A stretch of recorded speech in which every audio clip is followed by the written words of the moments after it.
Bonjour chers amis, aujourd'hui vendredi 22 décembre et nous sommes toujours en marche dans ce pèlerinage que nous sommes en train de vivre vers la fête de Noël, la fête de la naissance de Jésus-Christ, la fête de notre Sauveur. Si vous voulez, pour nous disposer le cœur à accueillir la parole du jour, on va prendre le temps de prier Notre Père, cette prière si importante qui doit faire partie de notre vie de prière à tous les jours. Alors demandons au Seigneur de nous disposer à accueillir sa parole et qu'elle puisse prendre racine en nous pour faire de nous des témoins de sa présence dans ce monde qui en a tant besoin. En rappel de notre baptême, au nom du Père, du Fils et du Saint-Esprit. Amen. Notre Père qui es aux cieux, que ton nom soit sanctifié, que ton règne vienne, que ta volonté soit faite sur la terre comme au ciel. Donne-nous aujourd'hui notre pain de ce jour. Pardonne-nous nos offenses comme nous pardonnons aussi à ceux qui nous ont offensés, et ne nous laisse pas entrer dans la tentation, mais délivre-nous du mal. Amen. Au nom du Père, du Fils et du Saint-Esprit. Amen. Voilà, chers amis, nous trouvons aujourd'hui la lecture de l'Évangile, c'est dans Saint Luc, au chapitre 1er, versets 46 à 56.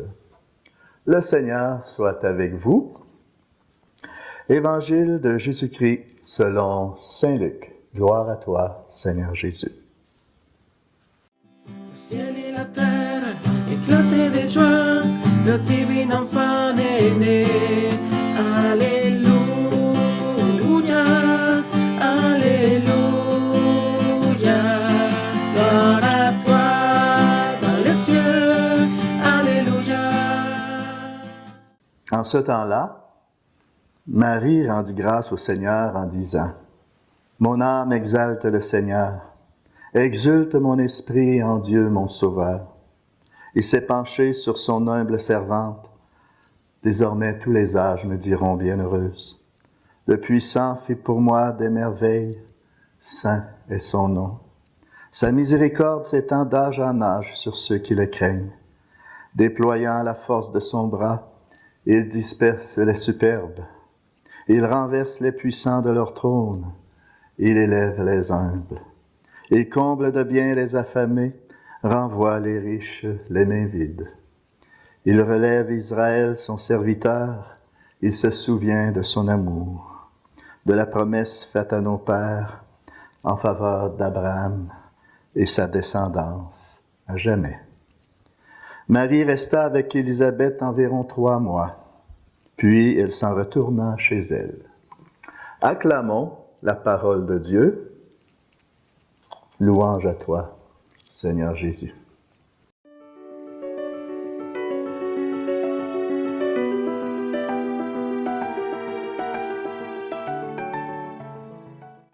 Ah, Marie, la première en chemin.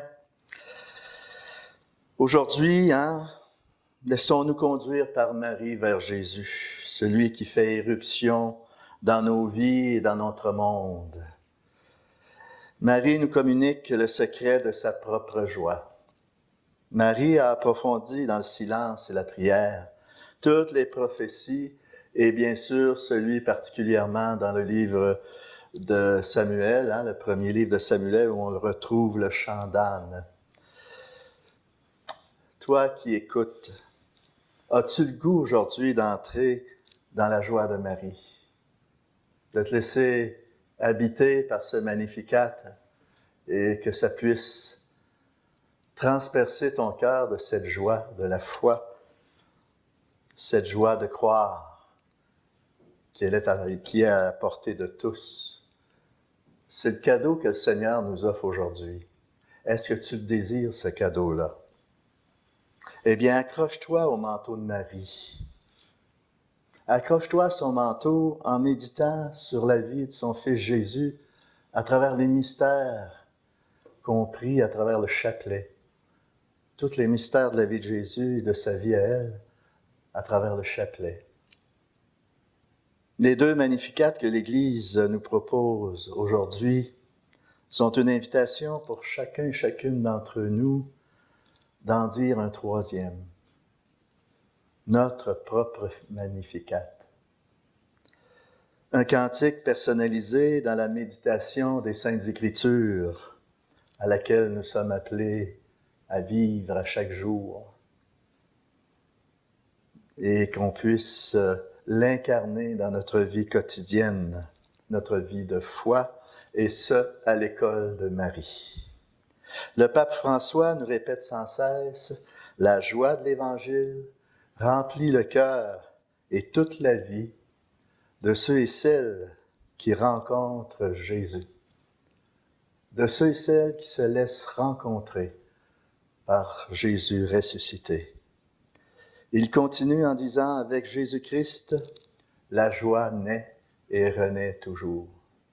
C'est le cadeau que nous pouvons recevoir aujourd'hui à travers ce Magnificat des mains de Marie, notre Mère du ciel. Ne fuyons pas la résurrection de Jésus. Restons accrochés à ce grand mystère de la résurrection. Christ est vivant. Ne nous donnons jamais pour vaincus dans tout ce qui peut transparaître aujourd'hui dans l'Église et dans le monde.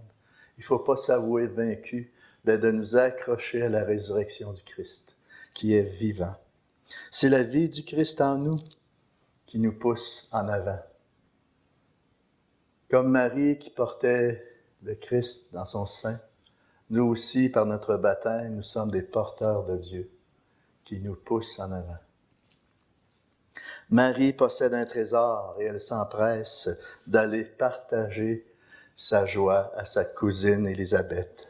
Marie, la première missionnaire. Elle nous enseigne la mission. Nous sommes invités à sortir de nos conforts, de nos pantoufles, de nos sécurités. Et moi, quand je vous dis ça, là, je me parle. Parce que c'est très facile de s'installer dans ce confort qui s'offre à nous à tous les jours.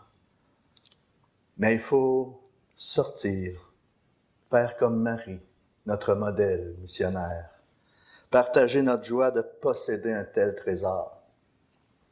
C'est le message de Marie. Est-ce que le trésor du Christ en moi me met en route, me met en mouvement vers les autres pour partager ma joie? En ce temps de Noël, réserve une place royale pour Jésus dans ton cœur. C'est ça Noël, c'est de lui faire toute la place dans ton cœur, qu'il puisse renaître en toi. Oui, son plus grand désir est de renaître en toi.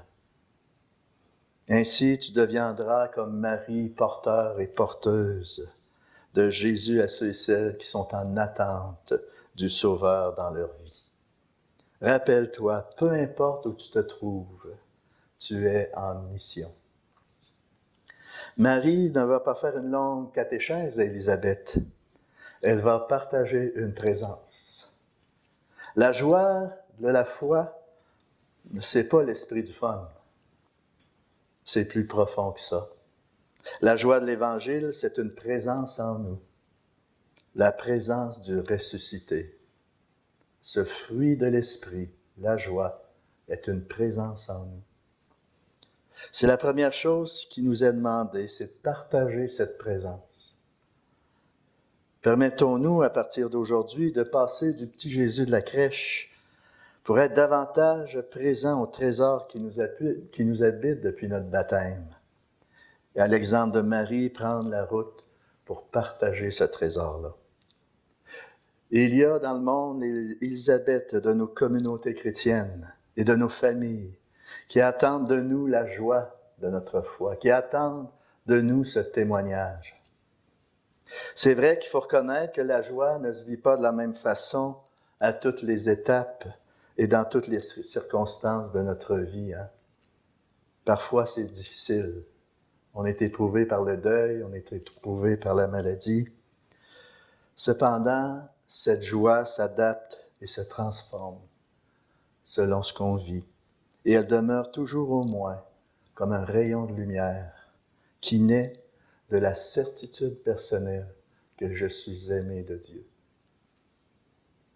Peu à peu, il faut permettre à la joie de la foi de commencer à s'éveiller en nous, comme une confiance secrète et très ferme. Il ne faut pas attendre. Accueillons dès aujourd'hui ce cadeau qui nous est offert, de cette joie qui habitait la Vierge Marie et qu'elle veut nous donner en ce jour comme cadeau. Le pape François, dans son exhortation apostolique, La joie de l'Évangile, nous invite à reprendre espoir. Les faveurs du Seigneur ne sont pas finies, ni ses compassions épuisées. Elles se renouvellent chaque matin. Grande est la fidélité du Seigneur. Dans sa venue, le Christ a porté avec lui toute nouveauté. Il y a toujours du neuf avec le Seigneur à chaque jour. Il vient faire du neuf en toi. Il peut toujours, avec sa nouveauté, renouveler notre vie et notre communauté, puisque l'œuvre est avant tout la sienne. Voilà le vœu que je vous souhaite pour ce Noël. Ne nous laissons pas voler notre joie de Noël. Ne nous laissons pas voler notre joie de fêter la naissance de notre Sauveur. Et que la bénédiction du Seigneur soit accompagnée de cette joie, au nom du Père, du Fils et du Saint-Esprit. Allez dans la paix du Christ et je vous souhaite un joyeux Noël et que le Christ soit davantage vivant dans vos cœurs pour que vous soyez vraiment des disciples missionnaires. À la prochaine.